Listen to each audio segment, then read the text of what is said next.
Tere imelised inimesed ja imelised hinged. Päike tuli välja, nii ilus. Ma räägin ühe tiipiloo. Nii, ma olin paar päeva haige. Ma olen nüüd juba terve, sest et tervenemine võib olla kiire ja lihtne, kui me seda vaid otsustame ja valime teatud nippidega. Nii, ma olin paar päeva haige. Alles 3 päeva tagasi ma olin niimoodi siruli maas, et mul oli tunne, et see on kõver kuidagi.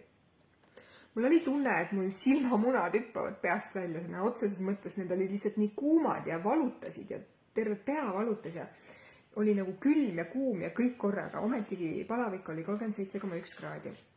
Ja sellel hetkel, kus mul see nii-öelda ebamugav haige oleku tunne kehas eskaleerus niimoodi, et mul hakkas reaalselt, ma tundsin, et mul hakkab halb, mul süda läks nii pahaks ja mul hakkas halb ja ma mõtlesin, et ma suren ära.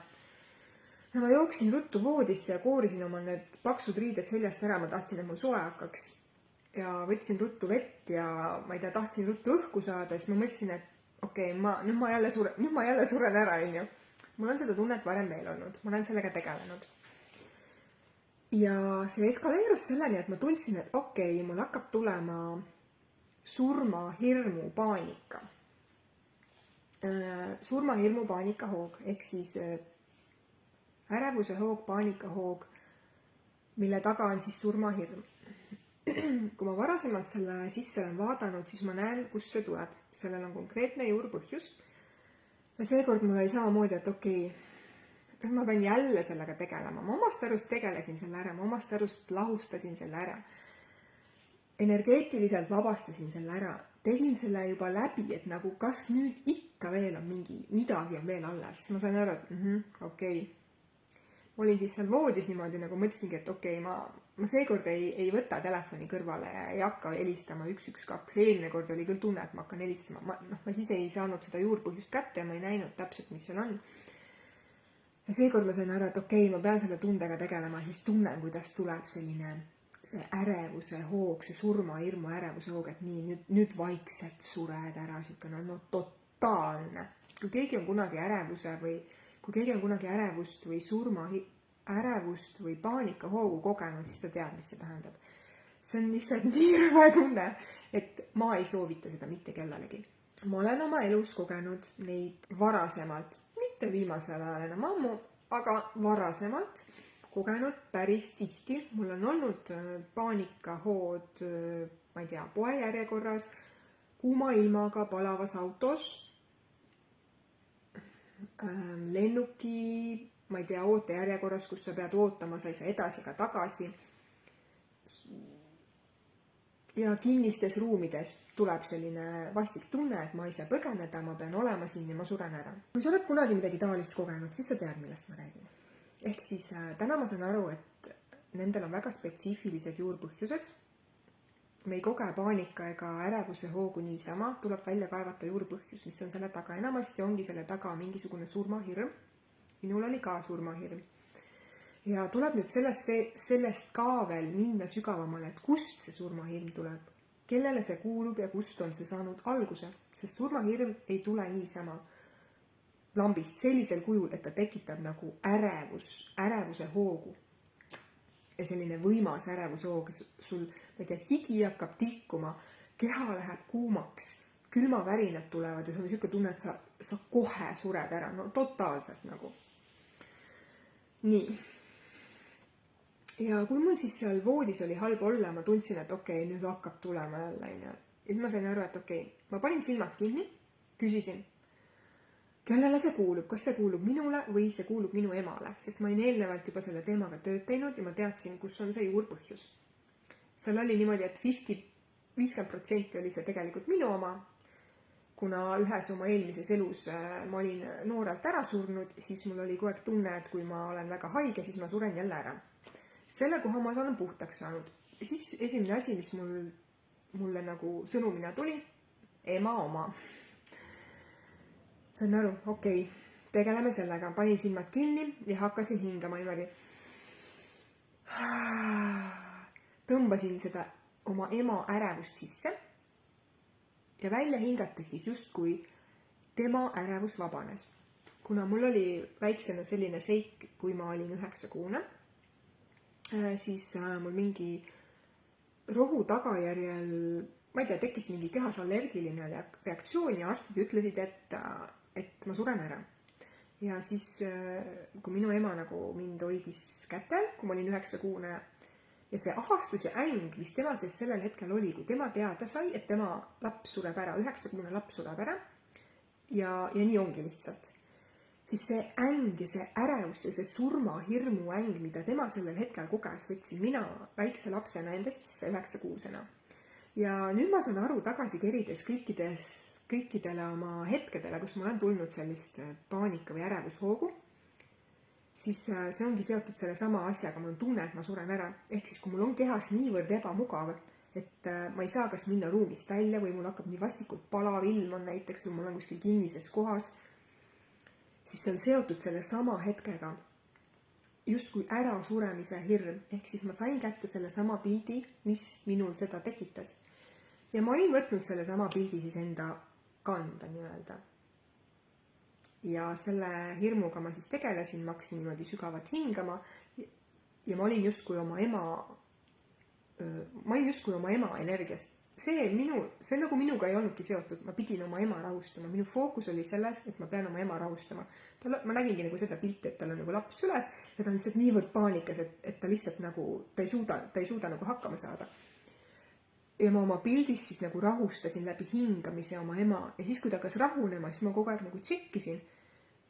Kui ta nüüd on rahunenud, siis ma võin nagu seda hingamise normaliseeruda. Ja minul siis see ärevuse foon kadus ära. Ja nii kaua ma hingasin, kuni ma sain aru, et okei, mu ema on nüüd rahunenud, tal on nüüd okei, ta ei paanitse enam minu üle, et ma nagu seal beebina on ja ära suren. Ja siis mul voodis hakkas kohe parem, ehk siis see ei eskaleerunud enam sellisesse kohta, et mul oleks hakanud halb. Sest ma mäletan viimane kord, kui mul selline ärevushoog tuli, oli samamoodi, ma töötasin üle ja mul oli siuke ülepinge. Ja siis mul tuli samamoodi see hoog.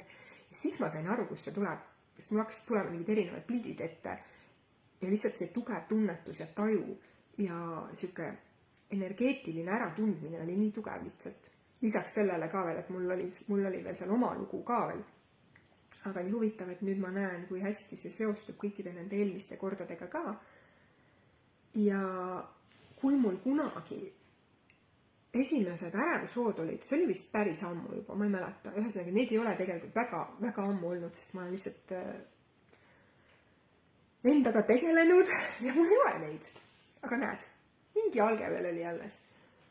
Aga täna on mul tööriiste kohver olemas ja ma tean, mida ma teen. Ja mul on sellele meeletult hea meel, et kõik see enesearengu teel olemine ja oma juurpõhjuste sisse vaatamine ausalt on kandnud vilja. Ja ma mäletan, kui ma kunagi olin ju ka, läksin arsti juurde, ütlesin, et mul on mingid paanikahood ja ma ei tea, andke mulle tabletti ja tehke minuga midagi. Siis nad andsidki mulle tabletti ja kirjutasidki mulle ravimeid. Ja saatsidki mu sinna mingite arstide juurde edasi, on ju. Aga need ei toonud vilja. Ma krõbistasin neid mingeid tablette mingeid teatud aja ja need tulid tagasi. Need tulid, need ärevuse paanikahoog tuli tagasi. Ehk siis ma saan aru, et need tabletid tegelikult ju ei ravi ära juurpõhjust. Et neid võibki jääda krõbistama põhimõtteliselt terve elu, kui ei leia üles juurpõhjust ja ei saa seda nagu kätte ja seda vabastatud.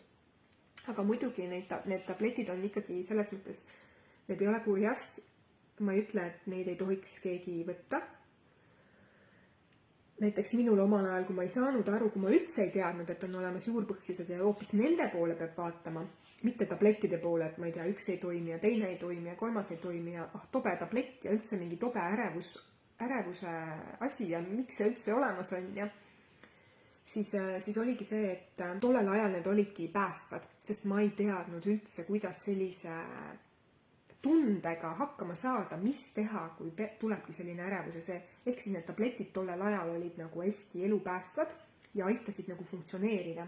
Ja tänu nendele ma siis nagu hiljem, kui ma hakkasin nagu aru saama, et siin on mingi jama on siin. Kuidas saab olla, et sa võtad tablette nagu lõpetad ära ja siis paari kuu pärast on tagasi, see ei ole loogiline, kus on see konks, kuskil on midagi sügavamat ja siis ma hakkasingi ise uurima.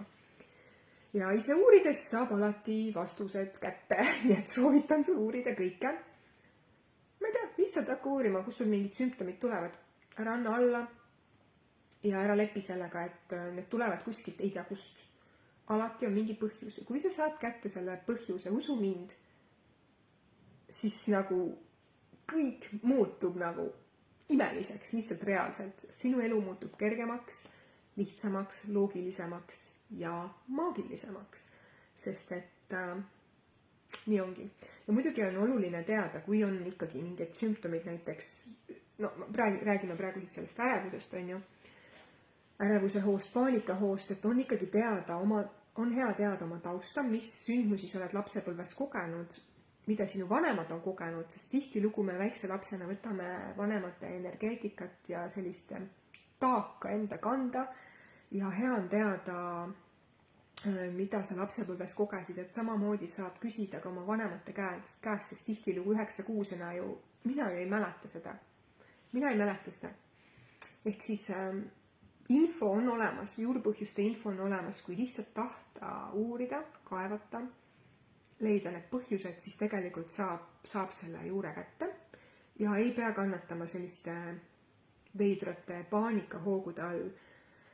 Võt nii, seda tahtsingi lugeda, rääkida, lugeda. Nii, tänaseks kõik ja tšau, paka.